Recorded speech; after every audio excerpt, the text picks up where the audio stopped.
সমস্ত স্কুলে হয়তো ফার্স্ট সামেটিভ পরীক্ষা তোমাদের শুরু হয়ে গেছে, এখনো হয়তো অনেক অনেক স্কুলে শুরু হয়নি। তো যাদের শুরু হয়নি তাদের জন্য কিন্তু আজকের ভিডিও।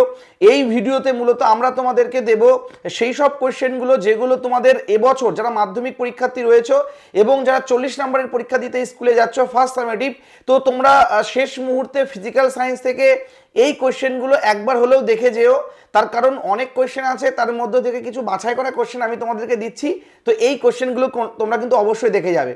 এবার তোমাদেরকে একটা সুখবর দিয়ে রাখি, তোমাদের জন্য অর্থাৎ যারা 2026 মাধ্যমিক দেবে তাদের জন্য ফার্স্ট সামেটিভ থেকে শুরু করে টেস্ট এবং ফাইনাল সব কিছুর স্টাডি মেটেরিয়ালস এবং সমস্ত প্রশ্নপত্র এখন যেটা বলবো এইগুলোকে যদি তোমাদের পিডিএফ আকারে পেতে হয়, বিশেষ করে আজকে যে কোয়েশ্চেনগুলো বলবো সেই কোয়েশ্চেনের পিডিএফ সম্পূর্ণ ফ্রিতে যদি তোমাদেরকে পেতে হয়, তাহলে তোমরা ডেসক্রিপশনে দেওয়া একটা হোয়াটসঅ্যাপ গ্রুপ আছে, শুধুমাত্র ক্লাস 10-এর ছেলেমেয়েরা কিন্তু এই গ্রুপে জয়েন করবে, অন্য কোনো ক্লাসের ছেলেমেয়ে কিন্তু জয়েন করবে না।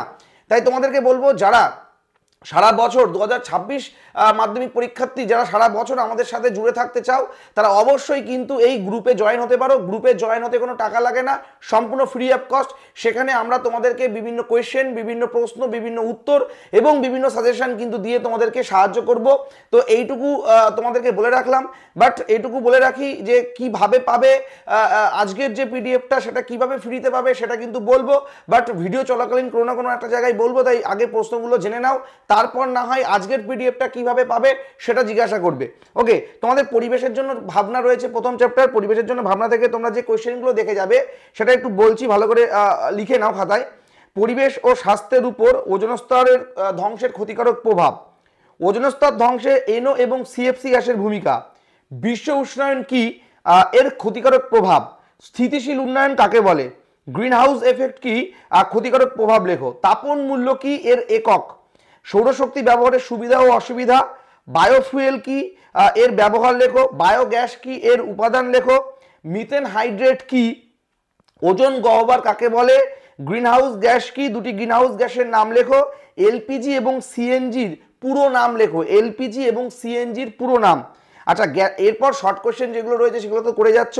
গ্যাসের আচরণ থেকে তোমরা যেগুলো করে যাচ্ছ সেটা হচ্ছে বয়েলের সূত্র, বয়েলের সূত্রের ধ্রুবক, চার্লসের সূত্র, চার্লসের সূত্র থেকে পরম শূন্য উষ্ণতার মান কিভাবে বের করতে হয়, পরম শূন্য উষ্ণতা কাকে বলে, তিনটে এককে কিন্তু এর মান, ডিগ্রি সেন্টিগ্রেড, কেলভিন এবং ফারেনহাইটে কিন্তু মান অবশ্যই জেনে রাখবে। পি এর সাথে ভি এর লেখচিত্র, পিভির সাথে পি এর লেখচিত্র এবং ভি এর সাথে বড়টি এবং ছোটটি, এই যে লেখচিত্রগুলো আছে এই লেখচিত্র কিন্তু অবশ্যই দেখে যাবে।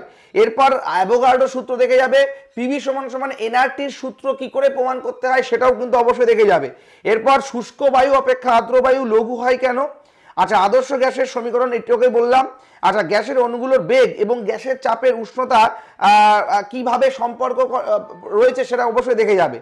আচ্ছা, গেলুসাকের গ্যাস আয়তন সূত্র, উষ্ণতার কেলভিন স্কেল, এইগুলো কিন্তু অবশ্যই দেখে যাবে। আচ্ছা, তোমাদের প্রথম ইউনিট টেস্টে কিন্তু প্রথম চ্যাপ্টার অর্থাৎ পরিবেশের জন্য ভাবনা এবং দ্বিতীয় চ্যাপ্টার গ্যাসের আচরণ রয়েছে, আর এর সাথে কিন্তু অনেক স্কুলে আলো রয়েছে। তো আলো থেকে কোন কোন প্রশ্নগুলো পড়ে যাবে দেখে নাও।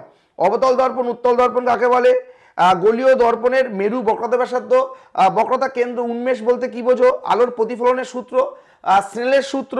আচ্ছা, মুখ্য ফোকাস কাকে বলে, R=2F এর প্রমাণ, দুটো দর্পণের জন্যই করে যাবে, উত্তল এবং অবতল, যেটা আসবে সেটা করে দেবে।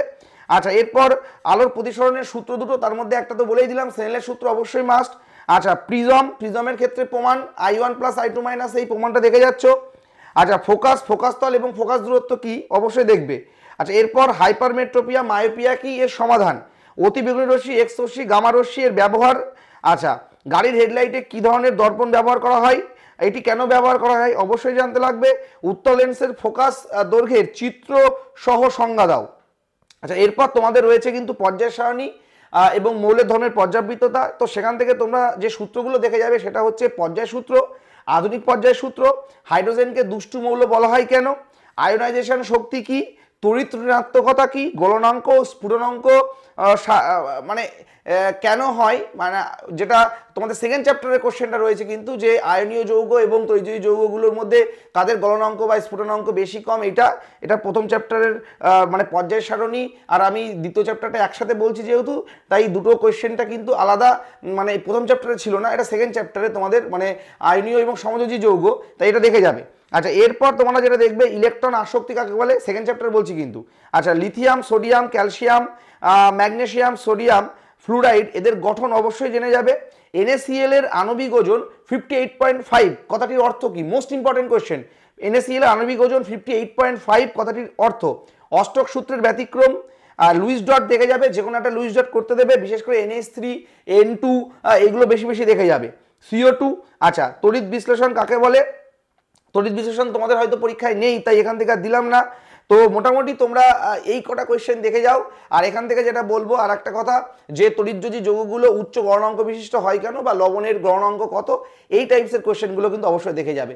তো এবার তোমাদেরকে বলে রাখি, যারা যারা যা প্রশ্নগুলো বললাম সেগুলো যদি লিখতে না পারো, যদি তোমরা এইগুলো PDF আকারে পেতে চাও, তাহলে ডিসক্রিপশনে দেওয়া তোমাদের অনলি ক্লাস 10 মাধ্যমিক 2026-এর জন্য যে আমরা হোয়াটসঅ্যাপ গ্রুপ খুলেছি, সেখানে জয়েন করো।